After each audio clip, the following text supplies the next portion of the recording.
What's going on, everyone? Juicebags here, and welcome back to the channel. So we got the State of the Games address from Phil and Guille today over on Twitch.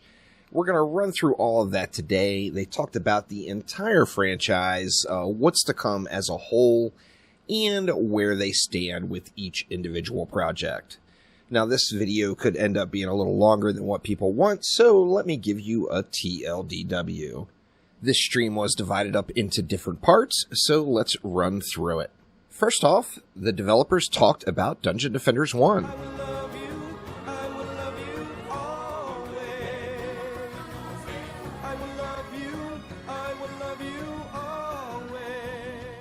Then moved right along to Dungeon Defenders 2.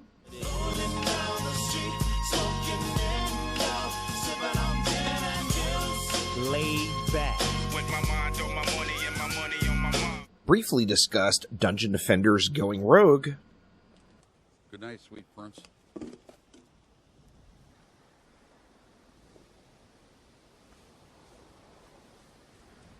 Talked a little about Dungeon Defenders Awakened. You're just tired and proud out. What does he mean? We set out to save the Shire, Sam.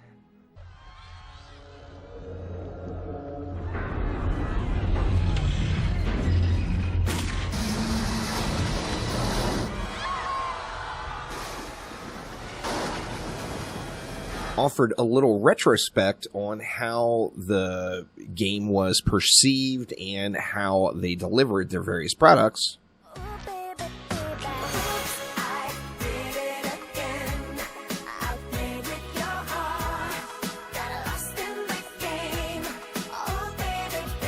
And then finally talked about a future product or what is coming next in the world of Dungeon Defenders.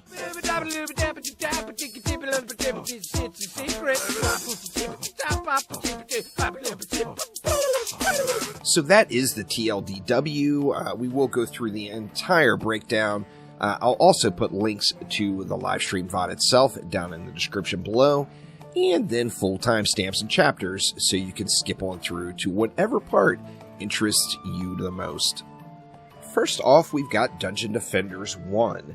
Now, Dungeon Defenders 1, of course, is the OG product. It's been around for a very long time right now. It's got a super active and very, very loyal community. Now, this community is empowered where they're able to offer community events. It keeps the game flowing.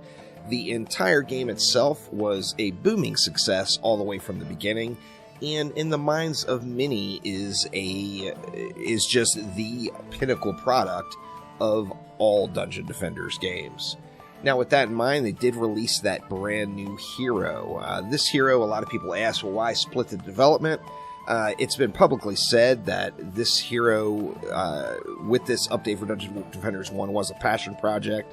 Also, a lot of the development time put into this hero was done on the weekends, as it is a very, very passionate group internally at Chromatic that are working on this. This new hero and DLC was to give something to those folks that have been dedicated to the Dungeon Defenders game for a decade plus now, and give them something official and new added into the game. Depending on how this DLC and new character were received will probably contribute to whether or not there is even more updates for Dungeon Defenders 1 down the road. The passion is there from the developers at Chromatic that worked on this one, and I think if it was up to them, knowing these guys, they would make Dungeon Defenders content just constantly, if it makes sense as a company for them to do so. Now, moving on over to Dungeon Defenders 2. Of course, Dungeon Defenders 2 has got 2 upcoming updates in the works. It's got, first off, Survival Mode, which is going to be an endless mode that's coming. Shortly after that, we're going to be getting a new hero, the Hunter, which is a vampire hunter-themed hero. And I think it's pretty safe to say that despite the issues that Dungeon Defenders 2 does have with the older, outdated back-end and game engine, it's a free-to-play game. Every update they put out is an opportunity for them to add in another monetization element and get money out of the current player base that have already paid for the game. So following a normal free-to-play business model of a video game, it's only going to make sense to keep putting new heroes, new cosmetics, etc. into Dungeon Defenders 2, as you can just sustain the profitability of the game for quite some time. Dungeon Defenders 2 has a very loyal following as well, and the folks that play Dungeon Defenders 2 and are very loyal to it are used to playing the free-to-play game, and they're used to spending money. So adding in a new cosmetic, a new pet, a new hero is going to just encourage those folks instantly to bust out their wallet. This makes Dungeon Defenders 2 a pretty safe bet long-term as far as will it continue to get development. Absolutely. They will add content to Dungeon Defenders 2 until the game just won't run anymore because of its back-end and game engine issues. And then moving on along to Dungeon Defenders Going Rogue. I think Going Rogue, a lot of you all out there watching this video probably don't even know what it is. Those of you who do know what it is, most of you probably agree it was pretty fun for a minute or two, and then it kind of wore off.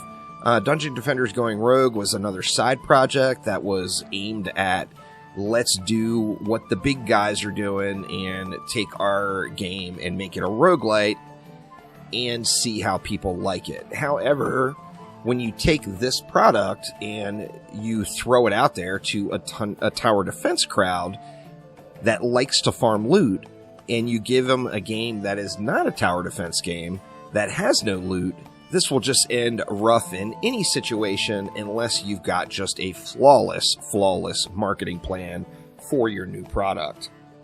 With that in mind, Dungeon Defenders Going Rogue's development is being halted. Now, they didn't close the door on it. However, they have no plans of doing anything else with Dungeon Defenders Going Rogue at the moment. They even mentioned maybe even just making it free, just to let people download and check it out. However, Dungeon Defenders Going Rogue is definitely dead in the water. We won't be seeing anything new from that anytime in the near future whatsoever. And next up, we've got Dungeon Defenders Awakened. Now, although the player base is small, there's a lot of people that really want Dungeon Defenders Awakened to do well. However, I think most of you all realize that at this point, Phil and all the effort he's put into over the last year, although it has done absolute wonders for the game and what it offers itself, however, I think most people would also realize that even if Phil was able to sink another 2 years of development time into the game, make it completely flawless, fine-tuned, and perfect, it just has a huge hole to dig itself out of as far as the perception with the player base, and it's just not going to be able to overcome that. Now, with this in mind, Dungeon Defenders Awakened updates are not being stopped, but new content is put on hold. Now, once again, they didn't close the door on it, they're not taking it off the store, they're not shutting down the product, but their goals right now as far as Dungeon Defenders Awakened is basically just wrapping things up. So the unpromised things from the Kickstarter, such as split screen, they want to try to get those Kickstarter plans or promises implemented into the game, and there's very few of them left. However, split screen couch co-op was a big part of that. They're going to try to at least get this functional on PC to start, and then we'll have to see where it goes. However, Dungeon Defenders Awakened's content has been halted, so there will be no more content updates unless there's some big change and a ton of people flock to Dungeon Defenders Awakened and it is able to sustain the cost of continuing development on the product. Now, on their retrospective portion, they talked a little bit about what they felt they did wrong, what they felt they did right, and basically just talked about Dungeon Defenders Awakened and how they wouldn't be able to change people's perception of it. And then moving on to future projects. There's something in the works. We don't know what it is yet. On July 21st, there's going to be an announcement, a stream, talking about a new product. We don't know what this product is. We do know it will be in the Dungeon Defenders universe. It is safe to say that it will be something tower defense oriented. However, they also said this is not a DD3. It's not another full-blown Dungeon Defenders game like Dungeon Defenders or Dungeon Defenders 2 were, and they really gave us no idea other than stay tuned on July 21st for what this game is going to be about, how it's going to play, what type of game it is it going to be a loot-based game, is it even going to be in 3D? We know absolutely nothing at this point. Now, with the new project, they did say that they want to get community involvement with it right from the ground up. So, like, when there is a prototype of the game, there will be a public playtest where the community itself is going to be able to jump in, check out the game, and see what their thoughts are on it and give their feedback to it.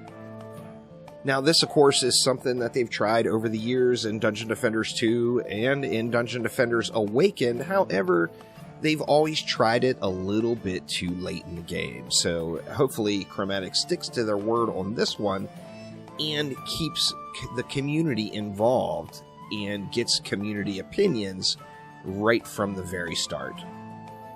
Now, I think everybody's got their guesses. I've got mine. I'll also be doing a bunch of follow-up videos of personal opinions and whatnot throughout the weekend, so make sure to stay tuned here to the channel. And that is the state of Etheria today. Thank you all so much for watching, and thank you all for the years and years of support. I did want to take a moment and give a special thank you out there to Tim, Ryan, Neil, and Uzar, who all pitched in to help me out with my oral surgery expense. Last week, I did incur quite a bit of debt getting things fixed in my mouth, and that it was a long time coming. So if anyone out there is able to help me out, I do appreciate it a ton. There will be links down in the description below. But that will do it for now. Thanks an absolute ton for watching, and I will see you next time around. Take it easy.